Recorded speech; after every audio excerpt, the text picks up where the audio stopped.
ಉತ್ತರ ಕರ್ನಾಟಕದ ಹೆಮ್ಮೆಯ ರೈತ ಧ್ವನಿ ಟಿವಿ ಚಾನೆಲ್, ಬೆವರಿಗೊಂದು ಭರವಸೆ. ರೈತ ಧ್ವನಿ ನ್ಯೂಸ್ಗೆ ಸ್ವಾಗತ. 22 ಕೋಟಿ ರೂಪಾಯಿಗಳ ವೆಚ್ಚದಲ್ಲಿ ಪಟ್ಟಣದ ಆಗಸನಹಳ್ಳಿಯಿಂದ ಸಿಡೇನೂರು ಗುಡ್ಡದವರೆಗೆ ಡಬಲ್ ರಸ್ತೆ ನಿರ್ಮಿಸಲು ಅನುದಾನ ಮಂಜೂರಿಯಾಗಿದೆ ಎಂದು ರಾಜ್ಯ ಅರಣ್ಯ ಅಭಿವೃದ್ಧಿ ನಿಗಮದ ಅಧ್ಯಕ್ಷ ಬಸವರಾಜ ಶಿವಣ್ಣನವರು ಹೇಳಿದರು. ಬುಧವಾರ ಪಟ್ಟಣದ ಸರ್ಕಾರಿ ಪ್ರಥಮ ದರ್ಜೆ ಮಹಾವಿದ್ಯಾಲಯದಲ್ಲಿ ವಾರ್ಷಿಕ ಸ್ನೇಹ ಸಮ್ಮೇಳನ ಹಾಗೂ BA BCom ಅಂತಿಮ ವಿದ್ಯಾರ್ಥಿಗಳ ಬೀಳ್ಕೊಡುಗೆ ಸಮಾರಂಭದಲ್ಲಿ ಮಾತನಾಡಿ, ಈಗಾಗಲೇ ರಸ್ತೆ ಅಭಿವೃದ್ಧಿಪಡಿಸಲು ಗುತ್ತಿಗೆದಾರರನ್ನು ಅಂತಿಮಗೊಳಿಸಲಾಗಿದೆ. ಕಾಲೇಜು ವಿದ್ಯಾರ್ಥಿಗಳಿಗೆ ಕುಡಿಯುವ ನೀರಿನ ಸೌಲಭ್ಯ ಒದಗಿಸಲು 5 ಲಕ್ಷ ರೂಪಾಯಿಗಳ ಅನುದಾನ ಕೊಡುವುದಾಗಿ ಭರವಸೆ ನೀಡಿದರು. ಇಂದಿನ ವಿದ್ಯಾರ್ಥಿಗಳ ಸುಭದ್ರ ರಾಷ್ಟ್ರ ಕಟ್ಟುವಲ್ಲಿ ದಿಟ್ಟ ಹೆಜ್ಜೆಯನ್ನಿಟ್ಟು ಶ್ರೇಷ್ಠ ಸತ್ಪ್ರಜೆಗಳಾಗಿ ಹೊರಹೊಮ್ಮಬೇಕು. ಕಠಿಣ ಪರಿಶ್ರಮದಿಂದ ಅಧ್ಯಯನ ಮಾಡಿ ಹೆತ್ತವರ ಆಸೆಗೆ ಆಸರೆಯಾಗಿ ಕುಟುಂಬದ ಶ್ರೇಯಸ್ಸು ಬಯಸಬೇಕು. ಕುಟುಂಬ ಕಲ್ಯಾಣ ಯೋಜನೆ ಬಗ್ಗೆ ತಿಳಿದುಕೊಂಡು ಜನಸಂಖ್ಯೆ ನಿಯಂತ್ರಣ ತರುವಲ್ಲಿ ಯೋಜನೆ ರೂಪಿಸಿಕೊಳ್ಳಬೇಕೆಂದರು.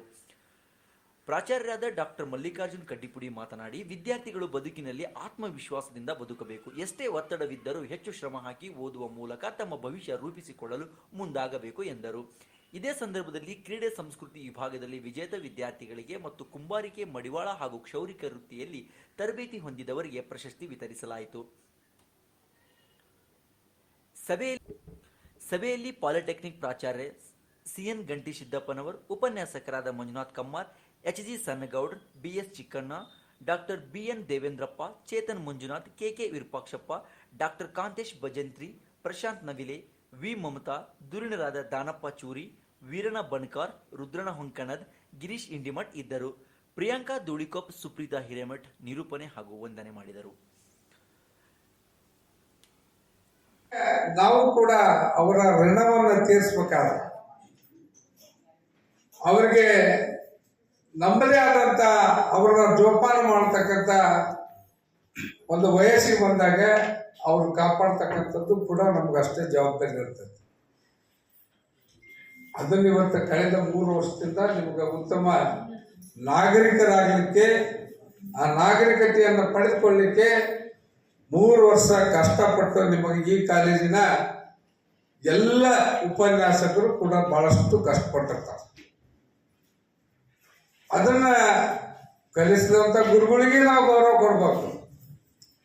ನಮ್ಮನ್ನ ಜೋಪಾನ ಮಾಡಿ ನನ್ನ ಮಕ್ಕಳು ಶಾಣ್ಯರಾಗಲಿ ಕಲಿಸಿರ್ತಕ್ಕಂಥ ನಮ್ಮ ಪಾಲಕರಿಗೆ ಕೂಡ ಗೌರವ ಬರೋ ರೀತಿಯೊಳಗ ತಾವು ಮುಂದಿನ ಜೀವನವನ್ನು ರೂಪಿಸ್ಕೊಳ್ತಕ್ಕಂಥ ಕಾರ್ಯಕ್ರಮವನ್ನು ತಾವು ಏನಾದರೂ ಹಾಕಿಕೊಂಡಿದ್ದಾದ್ರೆ ಈ ಸಮಾಜಕ್ಕೂ ಕೂಡ ಒಳ್ಳೇದು ಮಾಡ್ದಂಗೆ ಆಕೈತಿ, ಗುರುಗಳಿಗೆ ಒಳ್ಳೇದು ಮಾಡ್ದಂಗೆ ಆಕೈತಿ, ಮನೆಯವರಿಗೂ ಕೂಡ ಒಳ್ಳೇದು ಮಾಡ್ದಂಗೆ ಆಕೈತಿ. ಆ ನಿಟ್ಟಿನಲ್ಲಿ ನಿಮ್ಮ ಮನಸ್ಸನ್ನ ಸದೃಢವಾಗಿ ಗಟ್ಟಿ ಮಾಡಿಕೊಂಡು ಈ ದೇಶದ ಉತ್ತಮವಾದಂಥ ಪ್ರಜೆಗಳಾಗ್ತಕ್ಕಂಥ, ನಾಗರಿಕರಾಗ್ತಕ್ಕಂಥ ತಮ್ಮ ಮನಸ್ಸಿನಲ್ಲಿ ರೂಢಿಸಿಕೊಂಡು ಈ ದೇಶದ, ಯಾಕಂದ್ರೆ ಈ ದೇಶದ ಪರಿಸ್ಥಿತಿ ತಾವು ನೋಡ್ತಾ ಇದ್ದೀವಿ.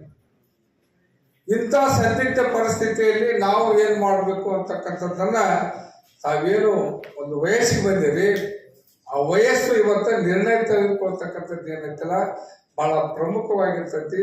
ಆ ನಿಟ್ಟಿನಲ್ಲಿ ತಾವೆಲ್ಲರೂ ಕೂಡ ಒಳ್ಳೆ ನಿರ್ಣಯವನ್ನು ತೆಗೆದುಕೊಂಡು ಈ ಕಾಲೇಜಿಗೆ, ಮನೆಯವರಿಗೆ ಗೌರವ